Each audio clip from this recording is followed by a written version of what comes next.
Okay, hello, TEC400. Prof. Braden Evans coming at you with your weekly lecture. Today's lecture will cover components of and writing of formal technical reports, something that is critically important to anyone in any tech engineering program, environmental program, and so on. These are important skills to have. So let's cover this overview here. So first off, a technical report is unique. It's not like any other report or paper that typically writing.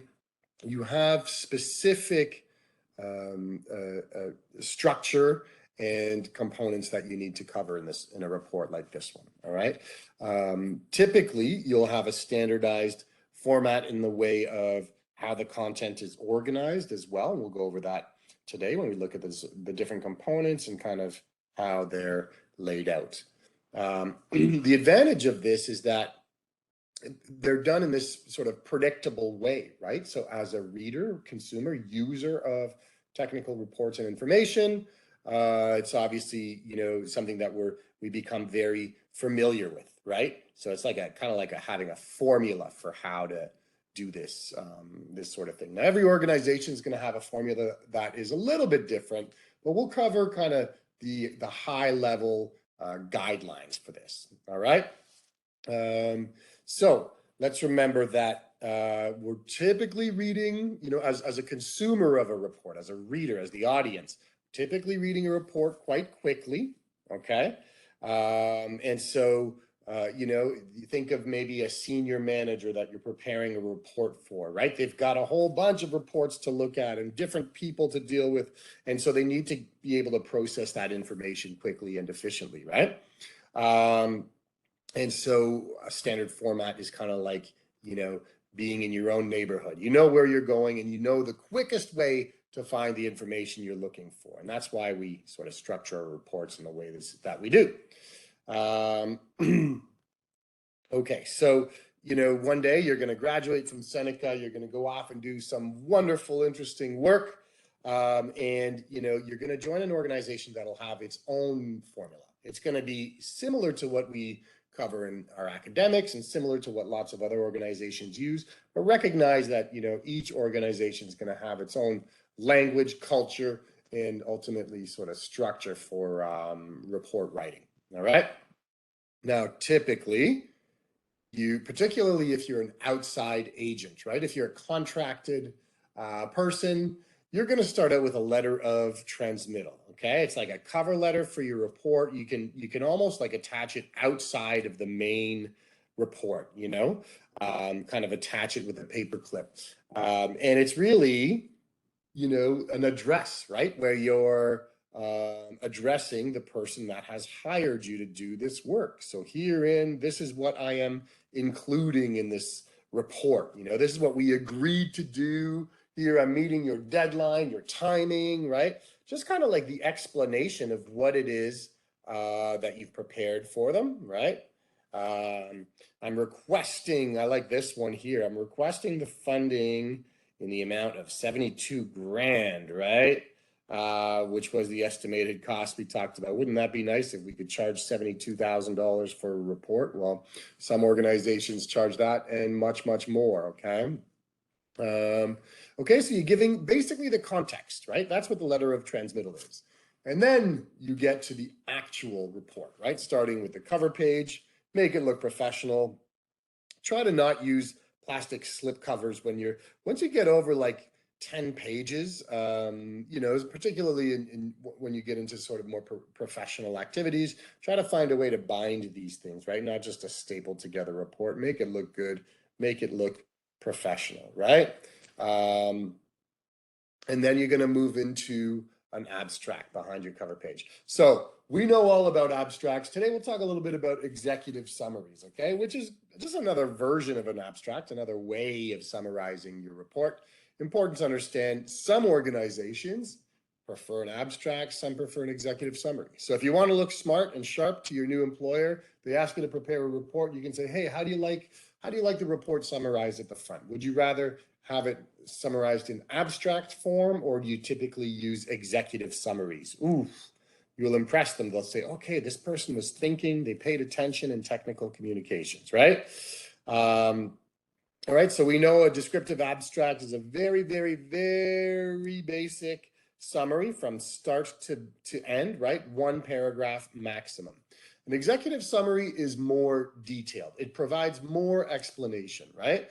And so some organizations, they require, a minimum 2-page, right? Executive summary, maybe more, because the senior management team likes to just read the executive summary, right? So that might be how you're asked to structure your reports one day. You're going to summarize the key facts just like, and the conclusions and the findings, right?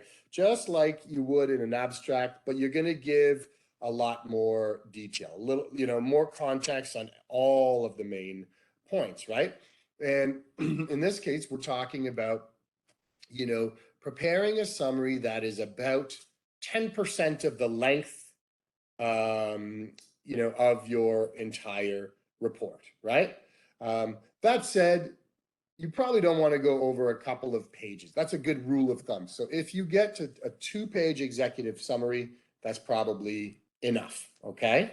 So if you have a 100-page report, you don't necessarily need a 10-page executive summary, right? Which is 10% of the length of it.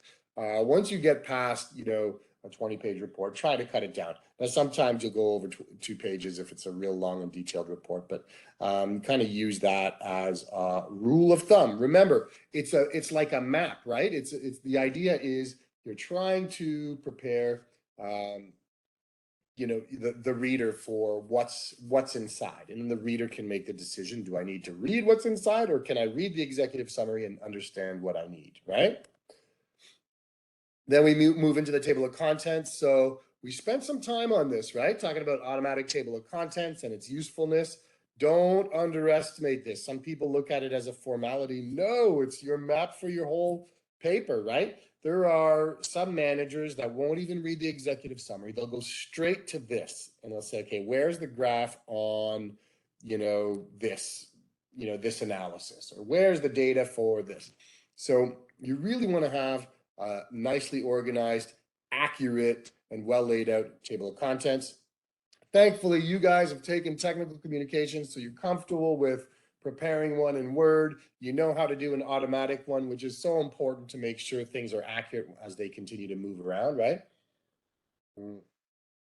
And so think through your headings and subheadings. As you're writing your report, think about what your table of contents will look like and organize your headings accordingly, okay? So you've got your sort of, as you know, you've got your sort of primary, sort of main level headings, which are essentially sort of chapter titles, right? Or main section titles, right? And then within those, you'll have lower levels of headings, like subheadings that fall under subheadings, right? Subheadings. And so, it really helps to create that hierarchy, right? The levels of information that you're preparing. If you have a lot of tables and figures, then it's really useful to have a list of tables and a list of figures. But if you have one table in your whole report, I don't think you need a list of tables, okay? So consider having these as, table of content style lists, right? So your list of figures and your list of tables, if you have many. So like the example we have here, figures, we've got a whole bunch of them in different chapters, kind of useful, right? To sort of steer the reader towards those. Yeah, and keep it in mind for longer reports, not necessary for a 2 or 3 page report with 1 or 2 figures and tables, right?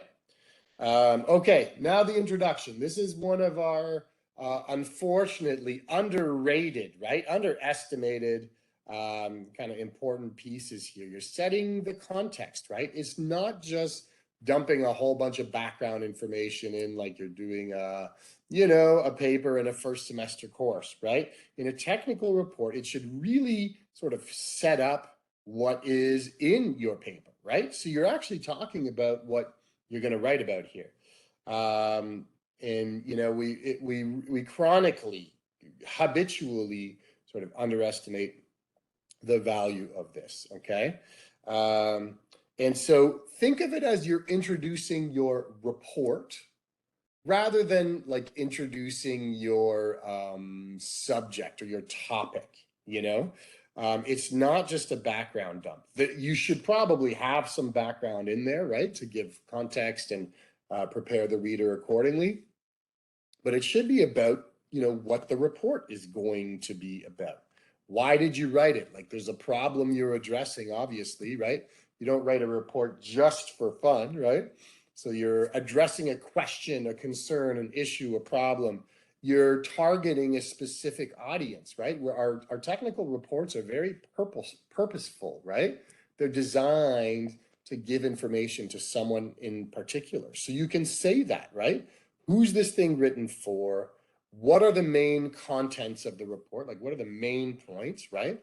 And why did we write this in the first place? There had to be some reason that we decided to do this, okay? So similarly to our rule of thumb with our executive summary, you know, you probably want an introduction that is something like, you know, 10% of the overall report. So if you have a 10-page report, I think, you know, 1 to 1.5 pages is probably suitable for in introduction, right? And think of it as like 1/3 of your content will be to give a little background information on the subject matter, on the topic, but then 2/3 of that intro should really be specific to the report that you're writing, okay? So that's another guideline, a useful rule of thumb, okay? So start off broad, right? Very broadly introduce the topic, okay? Think of it like kind of like a funnel of information, okay? So your intro kind of goes like this, all right? Start out with a broad background, right?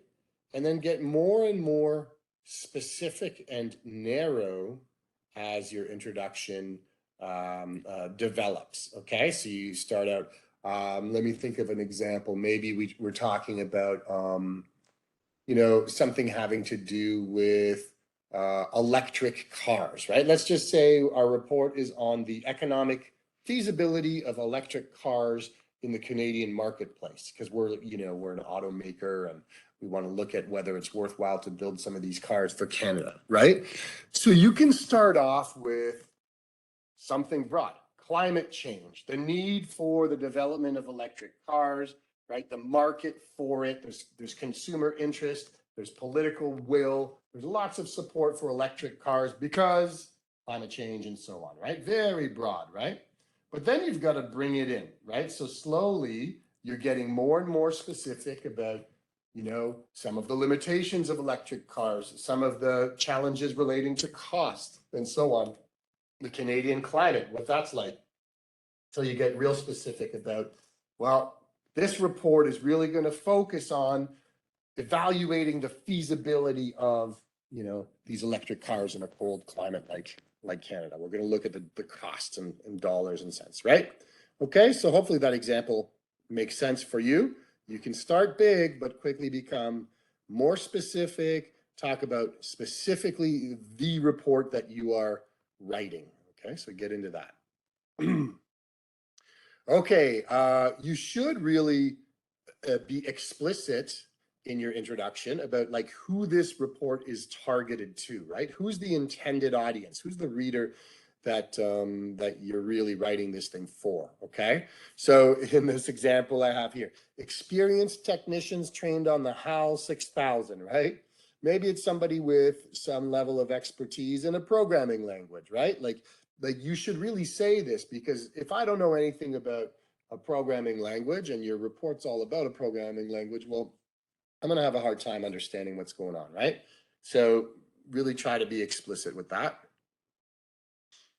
And then I guess I'll introduce broadly this concept that within what is inherent in technical reports, something that is in all technical reports is what we call redundancy. So redundancy is like repeating pieces, okay? So you're going to find it awkward sometimes writing these things when you say, okay, I got to write it again.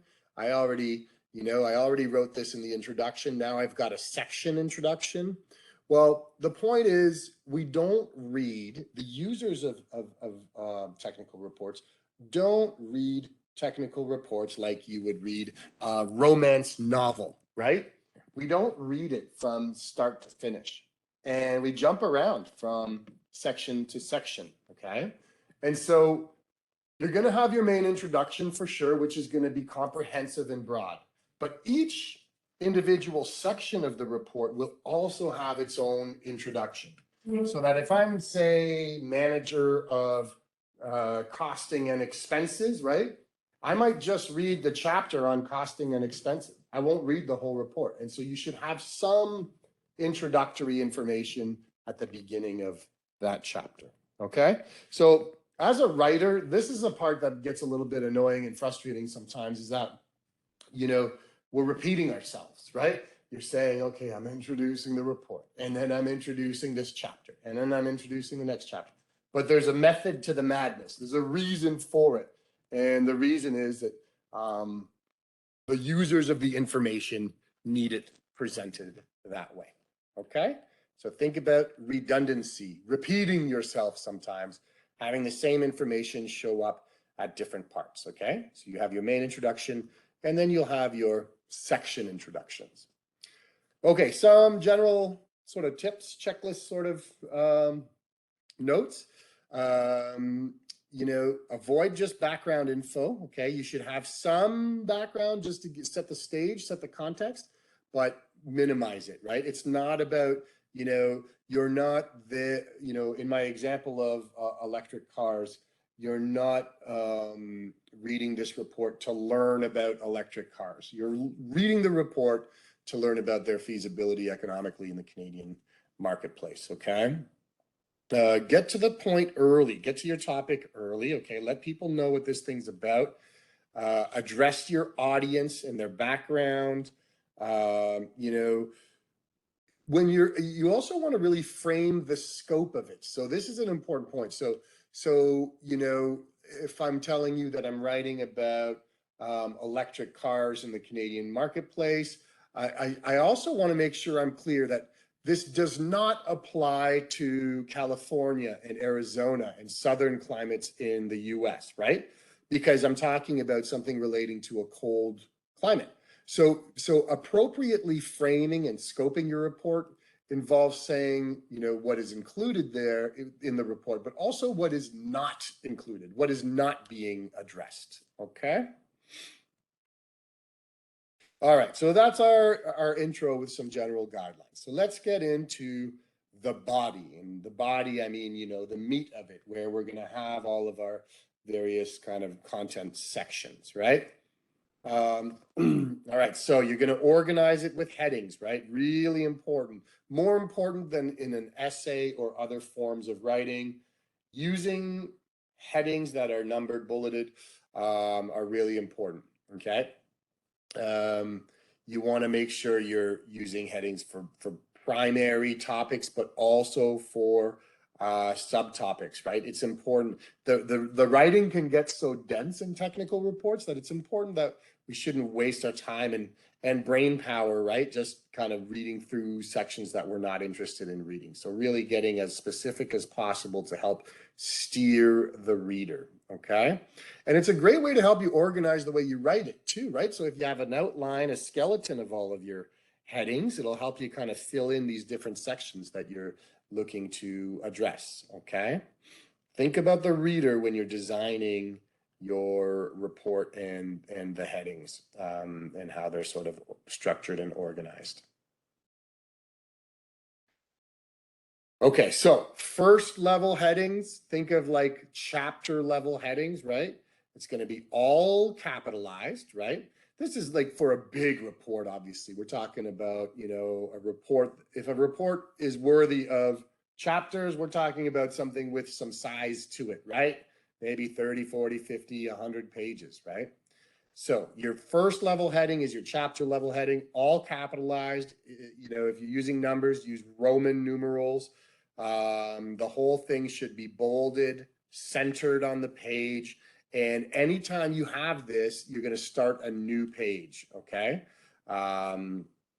So, you know, brand new page for a brand new chapter, right?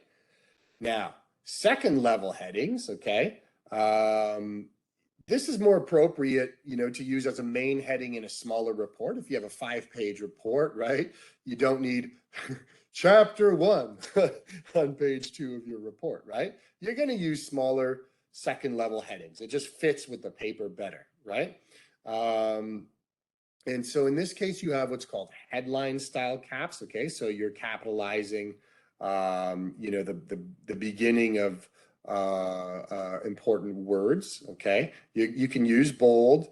Don't include sort of you know, bulleted or numbered or lettered sort of outlining apparatus. Okay, so align it on the left and just give the heading, right? Not any kind of like 1 and 2 and all that.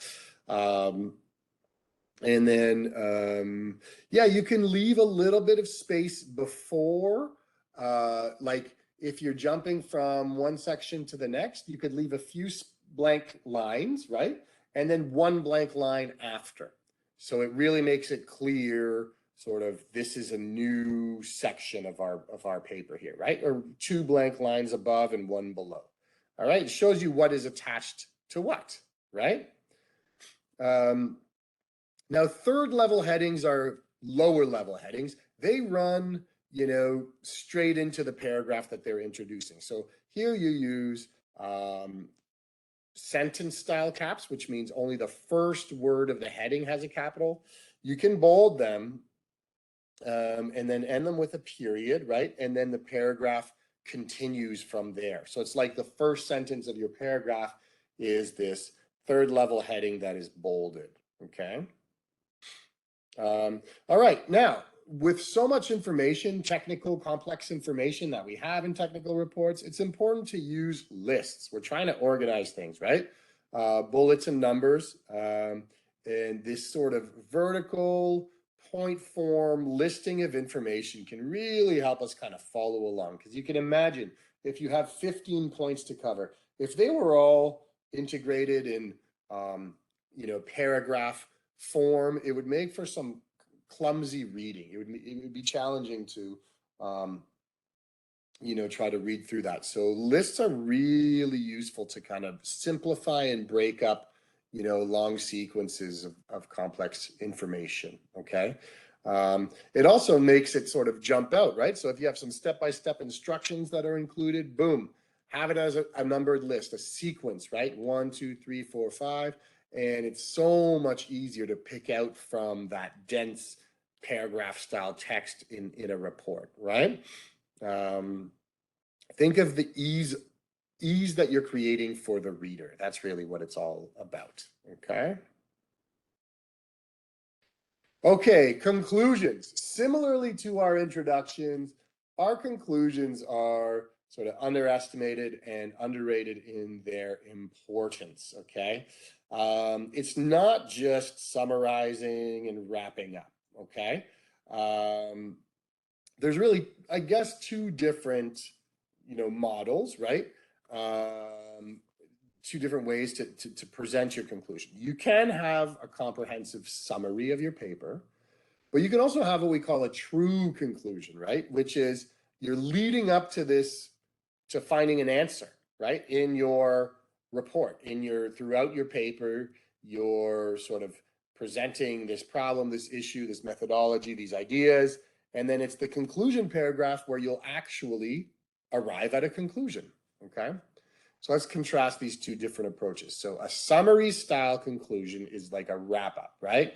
You review everything you covered, summarize the main points, right? Just like in our presentations, we tell them what we told them, right?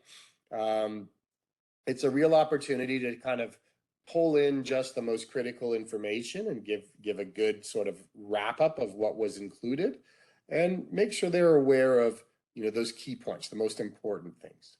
Now, the true conclusion, this is another way of preparing your wrap up, okay? You're gonna tell this story throughout your report, and you're gonna use this section to provide the final answer, okay? So let's say your report is, let's compare two different types of car, Lamborghini and a Ferrari, okay? Two beautiful Italian sports cars, right? So your whole paper, here's the pros and cons of the Lamborghini's engine versus the Ferrari, and the transmission, and the styling, and this and that, right? And then you use your conclusion section to say, hey, this one's the best. I'm not going to say, because I don't want to upset anybody who might be a fan of one brand or the other. But let's say, you like brand A. This is where you come out and say it, right? So you save your final answer to the conclusion that you've been building up to. Okay, so that's another way of kind of wrapping up your report. Oops, sorry, everybody. Geez, here we go. Okay. Okay, so sort of final wrap-up sections would include something like, you're going to have your references, obviously, right? And then you're going to have potentially an appendix. Now, what is that? Appendix tend to be like large collections of data. So some tables are neat and tidy and easy to integrate into the paper. But sometimes you just have to show a whole bunch of data. So if in your report you did some experiments and that produced a whole bunch of numbers, right? It might not make sense to include all of that in your the body of your paper. You can have a huge table with all kinds of output in the appendix, and you refer to that in your main report, right? You would say, okay, the results from our experiments were this, and you can see the data in our appendix A, appendix B, appendix C, and so on. Okay, so you give a letter. Appendices are like A, B, and C, as opposed to 1, 2, and 3. Okay, so an appendix, think of it as an awkward table that's just too big to fit into the middle of your report. Okay. Another tip, just in terms of numbering your pages, right? You want to number, have your pages numbered so that someone can easily find the information that they're looking for. It's sort of different styles, but you don't need a page, or you should avoid having a page number on your cover page or on your first page of your chapter. Okay, it's really for the contents within sections, right, to help people find some specific information. Okay, and that is it. That's everything I wanted to tell you today about writing technical reports. Hopefully I wasn't too painful, and hopefully there are some useful tidbits in there that you can use to do an even better job writing your technical reports in the future. All right, thank you so much for your attention, and we will see you next week. Cheers, everybody. Bye for now.